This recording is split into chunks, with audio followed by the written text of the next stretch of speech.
Masters అందరికీ ముందుగా happy new year అండి. ఈరోజు నేను నిన్న అయితే వీడియో చేయలేకపోయాను. కొంచెం అనివార్య కారణాల వల్ల. సో, ఈరోజు అయితే వీడియో చేయగలిగాను. సో, ఈరోజు మార్కెట్ ఇంకా చూసుకుంటే మార్కెట్‌లో అయితే 439 పాయింట్స్ మార్కెట్ అయితే గెయిన్ అయ్యి 60,150 దగ్గర మార్కెట్ అయితే క్లోజ్ అయింది. కొత్త ఆల్ టైమ్ అనేది ఈ న్యూ ఇయర్‌లో మళ్ళీ స్టార్ట్ అయిందనమాట. 60,000 నాకు తెలుసు మార్కెట్‌లో అంటే 60,000 లెవెల్‌లో బ్రేక్‌ఔట్ అవుద్దని ఎక్స్‌పెక్ట్ చేశాను. సో, 60,000 లెవెల్ బ్రేక్‌ఔట్ అయింది.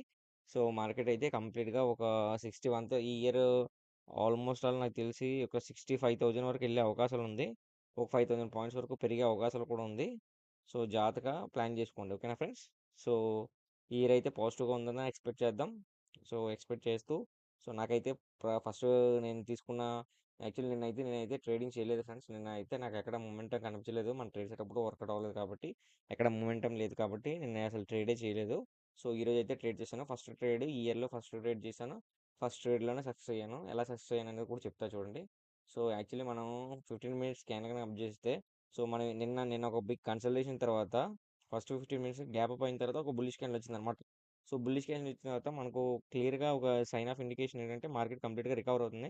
ఆ నెక్స్ట్ 15 మినిట్స్‌లో మనం మిడిల్ ఆఫ్ ద టైమ్‌లో ఎంట్రీ తీసుకుందామని చెప్పాను. సో, నేను నెక్స్ట్ 15 మినిట్‌లోనే నేను ఎంట్రీ తీసుకున్నాను. సక్సెస్‌ఫుల్‌గా అయితే నేనైతే ప్రాఫిట్ క్యాప్చర్ చేసుకున్నాను. దాని తర్వాత మార్కెట్ స్లైడ్‌గా కన్సోలిడేషన్ అయ్యి మళ్ళీ మార్కెట్ అయితే రికవర్ అయింది. సో, ఓవరాల్‌గా ఏంటే ఈ మిడిల్ ఆఫ్ ద టైమ్‌లో ఎవరైతే క్యాప్చర్ చేసుకుంటారో వాళ్ళకైతే లాస్ వచ్చి ఉంటది. సో, నాకైతే నేను స్టార్టింగ్ చెప్పాను కదా ఫ్రెండ్స్ ఆల్మోస్ట్ మనం ఏదైనా మార్కెట్ కొంచెం బాలేదు కాబట్టి లాస్ట్ 2 మంత్స్ నుంచి సో, ఏదైనా స్టార్టింగ్‌లోనే మనం ఎంట్రీ తీసుకొని ఎగ్జిట్ అయిపోదామని ప్లాన్ చేసుకున్నాం కదా! సో, ఆ విధంగానే నేనైతే తీసుకున్నాను. ఆ విధంగానే నేనైతే సక్సెస్ అయ్యాను. సో, ఇంకా ఈరోజైతే బాగుంది. ఈ ఇయర్ స్టార్టింగ్‌లో కాబట్టి కొంచెం పాజిటివ్‌గా ఇదయిందనమాట. సో, చూద్దాం రేపు కూడా ఇలా కంటిన్యూ అవుతుందా లేదా అనేది. సో, రేపు మార్కెట్ కనుక రేపంటే I mean to say Monday. So, actually Friday momentum ఉంటదని మనకు ఆబ్వియస్‌లీ తెలుసు. సో, ఇంత మొమెంటం ఉంటదని ఎక్స్‌పెక్ట్ చేయలేదు.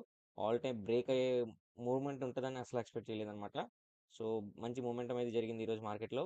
సో, మండే మార్కెట్ ఎలా ఉండబోద్ది? మండే మార్కెట్‌లో మనకు సపోర్ట్ అండ్ రెసిస్టెన్స్ ఏ విధంగా ఉండబోద్దో క్లియర్‌గా చెప్తా చూడండి.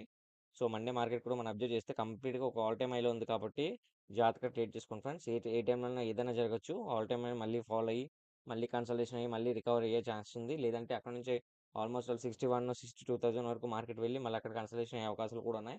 సో, జాగ్రత్తగా ట్రేడ్ చేసుకోండి. ఓకేనా ఫ్రెండ్స్? సో, నేనైతే సపోర్ట్ అండ్ రెసిస్టెన్స్‌లో వీడియో ఎలా పెడతాను మీకు కావాల్సిన స్క్రీన్‌షాట్ తీసుకోండి. తిరిగి మళ్ళీ మనం మండే వీడియోలో మళ్ళీ మనం కలుద్దాం. ఓకేనా ఫ్రెండ్స్? జాగ్రత్తగా ట్రేడ్ చేసుకోండి ఫ్రెండ్స్. అందరికీ హ్యాపీ న్యూ ఇయర్. జాగ్రత్తగా ప్రాఫిట్స్ అనేవి క్యాప్చర్ చేసుకోండి. ఎక్కువ ఓవర్ ట్రేడింగ్ చేయొద్దు. లాసెస్ అయితే ఎక్కువ ఇచ్చేయొద్దు. లాస్ వచ్చిందనుకోండి మీకు కంటిన్యూయస్‌గా ఒక 3, 4 డేస్ లాస్ వస్తే మాత్రం కొంచెం బ్యాక్ అవ్వండి.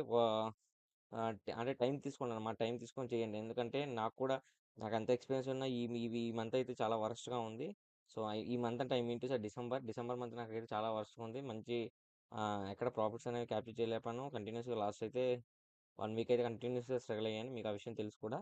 సో, అందుకనమాట కొంచెం లాస్ వచ్చినప్పుడు కొంచెం గ్యాప్ తీసుకొని టైం తీసుకోండి. ఓకేనా ఫ్రెండ్స్?